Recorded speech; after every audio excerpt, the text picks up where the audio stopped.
Hello everyone! Today we are going to paint with some watercolors to make illustrations for my upcoming printable.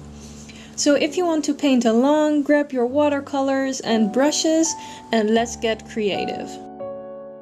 If you like this video, make sure to give it a thumbs up and subscribe if you haven't already. We are almost 5,000 subscribers strong, so thank you so much. My bullet journal theme for the month of November is magical forest. So naturally I started painting a good old starry sky with a moon, mountains and of course a forest. Start with the lighter sheer layers and use more opaque and darker colors in the front. This helps a lot with creating depth. You can see that I use this technique for the trees. In the front you see that they are the darkest and in the back they are most sheer. Next up I wanted to create some kind of forest in a jar to match the first illustration that I did. Again, I started with lighter colors and left some blank spaces here and there, so it gives that illusion of light reflections on the glass jar. For some extra color, shading and details, I love to use colored pencils. A quick outline or some shadows can make a lot of difference.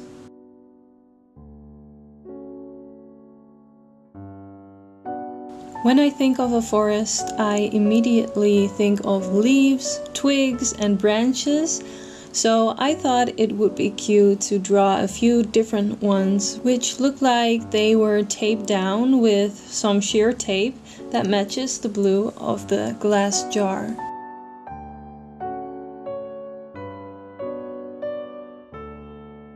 Then I added some antlers because these can't be missed.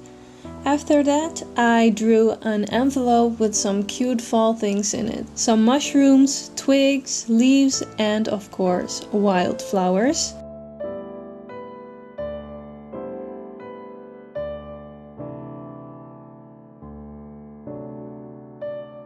Just like with the other illustrations, I used pencil to add more details and shadows. My battery probably died or something, or I forgot to hit record because I didn't get me drawing this rose on film. But I just wanted to add a rose. I know that it isn't really a forest thing, but I just thought about Beauty and the Beast and yeah, I had to add it anyway.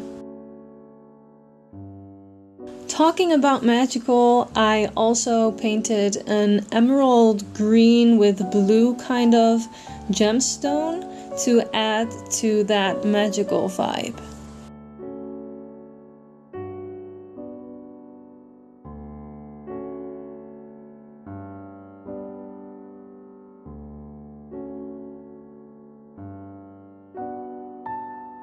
As you can see, I tend to stay in a warm or a cool color palette. And because I used mostly blues and greens, it felt kind of weird because forests also have a lot of warm colors like browns, reds, oranges, orange colors, maroony colors. And that's why I used warmer colors for this feather that I drew. This also counts for the cup of mushrooms, as you can see.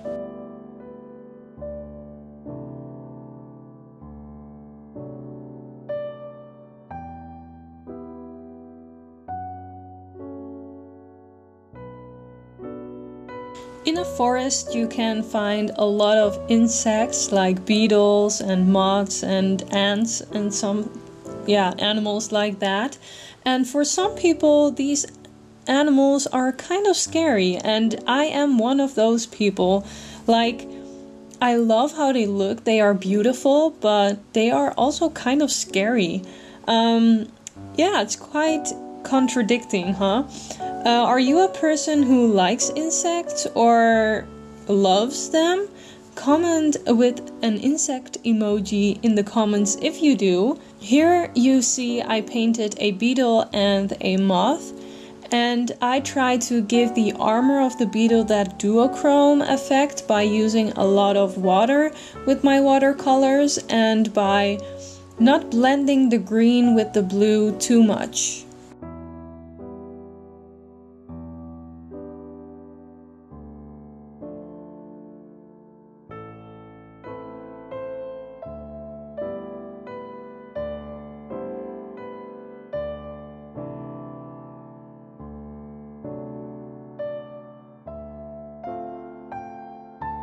I painted some more gemstones, but I didn't really like them. If you create a lot of things at once, or if you are working on something for too long, you can kind of feel like your creativity or your vibe is gone, if you know what I mean. Let me know if that ever happens to you.